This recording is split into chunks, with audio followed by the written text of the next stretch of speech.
ligadas ao jogo durante a entrada e saída de Macau, nas proximidades das portas do cerco, cuja quantidade varia entre umas poucas e algumas dezenas. Os queixosos sentem-se muito aborrecidos face à recepção diária destas mensagens indesejadas. Suspeita-se que este tipo de mensagens seja de natureza fraudulenta, podendo originar problemas familiares e sociais. Como a sua existência vai contra o espírito de jogo responsável, é de esperar que a polícia, a Direção de Inspeção e Coordenação dos Jogos, a Direção dos Serviços de Regulação de Telecomunicações e os operadores de telecomunicações atuem em conjunto para a devida resolução. Segundo os queixosos, quem utiliza o cartão símbolo número único emitido por determinado operador de telecomunicações de Macau recebe a mensagem quando volta de Zhuhai para Macau. Quem utiliza o cartão duplo recebe a mensagem ao entrar em Zhuhai e quem recorre aos serviços prestados pela China Mobile e pela China Unicom recebe a mensagem quando está em Zhuhai, em Hubei e também em Macau. As mensagens recebidas que são semelhantes lê-se: bem-vindo a Macau, registre-se no website X e receba o prémio oferecido pelo Casino X de 45 patacas por efeitos de aposta. As apostas juntas online, incluem baccarat, roleta, Mark 6, apostas desportivas, etc. Proceda ao requerimento do prémio para a aposta quando o registro na internet. É incómodo ir aos casinos, em Macau basta abrir uma conta na internet. Quando a inscrição no website X são apenas necessários 3 minutos para depósito e levantamento de 10 milhões. Por que há tantas mensagens de spam relacionadas com o jogo? É simplesmente por causa dos lucros e dos suspeitos de infração, incluem-se os que exploram ilegalmente o jogo, os que controlam o servidor falso e os empresários ilegais de telecomunicações. As mensagens de spam são emitidas por vários números de telefone, incluindo telefones da China continental e de Macau. Alguns telefones pertencem a empresários de telecomunicações, outros vêm de cartões de telefone com crédito, de telefones roubados e até alguns números de telefone são falsos. Se se proceder à respectiva investigação, pode iniciar-se com as mensagens com indicação de casino e endereço da rede.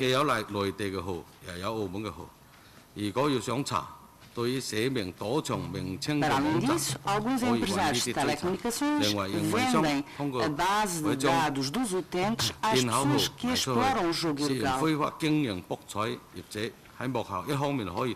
Depois, estas pessoas mandam imensas mensagens de spam mediante a referida base de dados e o servidor falso.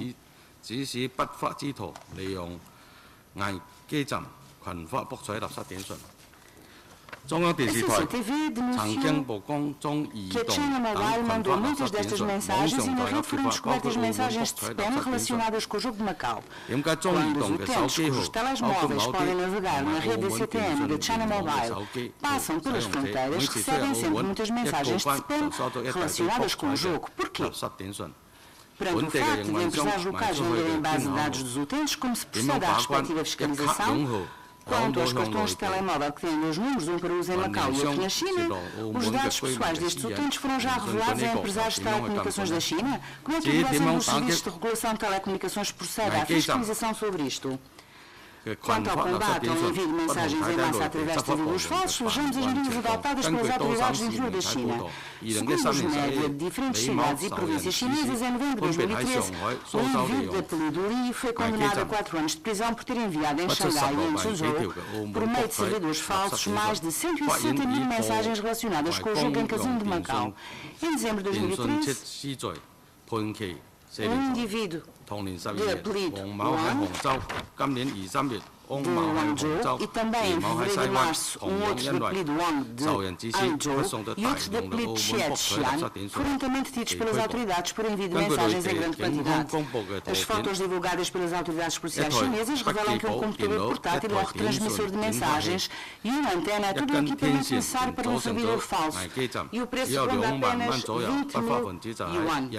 Os infratores atuam em locais com grande número de pessoas, por exemplo, nos postos fronteiriços, escondem o equipamento num determinado lugar, como no interior do telemóvel e com ele detectam os sinais. Como no interior de um automóvel e com ele detectam os sinais dos telemóveis. Numa área circunscrita por um envio de mensagens não é necessário o número de telemóvel do receptor, mas apenas que o mesmo se encontre nessa área. E o detector começa a fazer combinações de números de telemóveis e a enviar as mensagens fraudulentas e de spam. Assim, uma operadora de telecomunicações intervém em todo o processo. No artigo intitulado Mensagens de spam sobre o jogo bombardeiam telemóveis que atravessam as fronteiras de Hubei para Macau, do dia 10 do corrente, o repórter Wang Hua, do jornal Xinjiang, Xi da China noticiou que tinha recebido 35 mensagens sobre o jogo ao atravessar a fronteira de Hubei em vésperas do Dia Nacional. O mesmo jornalista criticou o facto de os telemóveis serem objeto de ataque e assalto pelas mensagens, tendo mesmo considerado este um fenómeno caótico nas fronteiras de Hubei.